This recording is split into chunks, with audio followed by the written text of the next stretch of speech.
Hey everyone, today I'm working on a '05 Nissan Altima. I'm going to be repairing the exhaust manifold on it. It has a crack, a definite noise whenever it first starts up, and I'm going to show you how to fix that or repair it today.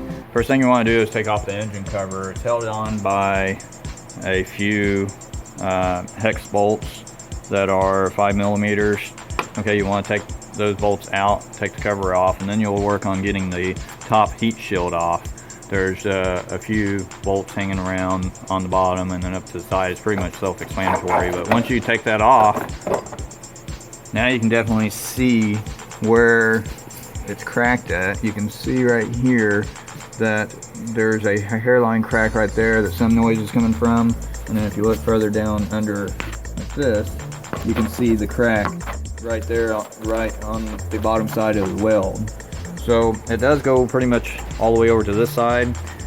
So I'm having to take the manifold completely off. So you don't have to take the alternator off in order to get the manifold off. All you gotta do is take the bolt that's holding onto the wires and move that up, and then remove the upper alternator bolt, remove that completely out, and then loosen the bottom alternator bolt that's down there so that the alternator will rotate slightly forward.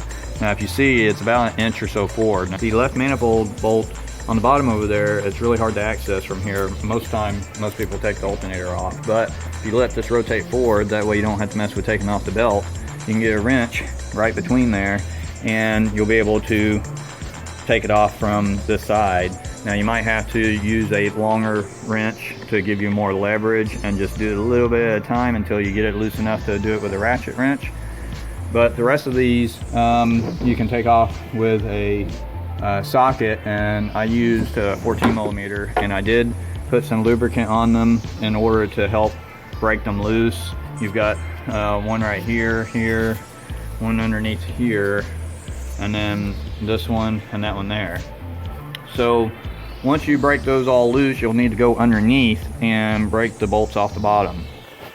So once you put some lube on these, you'll be removing both of these off from here, and then you also need to disconnect your O2 sensor right here.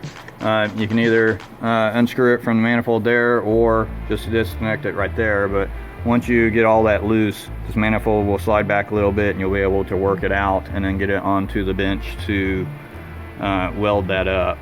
Now whenever you're taking out the bolts underneath here on the bottom, it's a good idea to use an impact. If you try to do it by hand, most likely you're going to end up twisting the bolt because they're rusty, especially if the car has a lot of high mileage on it. But if you use an impact, it comes off a lot easier. Just make sure that you lube it up really good, let it soak so that it loosens up the bolt.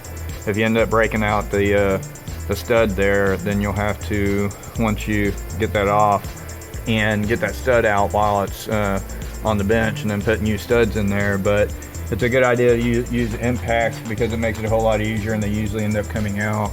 As you can see, this one come out. And you also have a support. You can take either one of those off in order to go ahead and drop the manifold down. Now, as you can see, I've got it loose, and I did go ahead and take the bracket off on the very bottom, not just the one bolt that's sitting down there underneath, to give me just a slightly bit more room to wiggle this. But if the alternator is far enough forward, whenever you get it loose, you'll loosen it up quite a bit. And now you don't want to break the alternator, but you will be able to bring the manifold, and you can see right there how much room I've got, and I'm able to just slide it right out. If you run into a problem to where it doesn't want to come out, just take your time and wiggle it back and forth, and you'll be able to. Normally I'm able to get it out like this a whole lot quicker than messing with taking the alternator off. You may have to end up taking the alternator off, but I normally don't, and to where I don't have to mess with the belt. But as you can see, I've taken it out. Now that I have the cat on the ground, then I will go ahead and take out the 10 millimeter bolts to take the heat shield off the back to gain access for it. So now I got the heat shield off the back side, and you can see the crack right there on the back of the manifold, and then also right here you can see a crack. If you look really closely, you can see a crack right there. So I'll end up welding that up, and then getting it back on the car, and you know, get the exhaust quieting down on it. Right here I'm in the process of welding it up. I grinded all the surface down and got a really nice weld all the way around. Now I was able to weld up the exhaust manifold with a regular MIG welder, and it did a pretty good job. So now it's going to be ready to get the heat shields back on and get it back on the car. So now that the heat shields are back on the manifold, I'm about ready to get it back on the car. But before I actually mount it back up, I'm going to clean up the surface where you see all the corrosion at, and I'll be using a little air angle grinder with a Scotch-Brite type of pad on it, a really fine one, so it doesn't scuff up the surface of the head. Okay, so now that I've got the surface of the head cleaned up, I'll go ahead and start reinstalling the exhaust manifold. So whenever you're sliding it back in, it's going to be kind of tight over here where the alternator is, but you just need to wiggle it back and forth, and just be patient, take your time, and you'll eventually be able to slide it in and get it back on. So once you get it back up here, then, and make sure that everything's lined up on the bottom so that you're not overlapping or anything, then you'll be ready to start putting your hold down nuts back on and get everything tightened up. And if you didn't already, put the O2 sensor back in. If you did take it out, it's a 7/6 or 7/8 wrench, but you can go ahead and reconnect it and get it connected back up. So you'll be using a 14mm socket in order to reach all the bolts. Now this one here, that's underneath the cylinder there, you can use a little short extension with a ratchet like this, and you're able to access it without any problem. And again, whenever you get to this back one that's back behind the alternator, you'll need to get a wrench.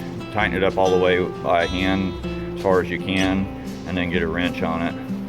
Now it's fairly easy to reach that one back there with a ratchet wrench, and you'll just be tightening it up a little bit at a time.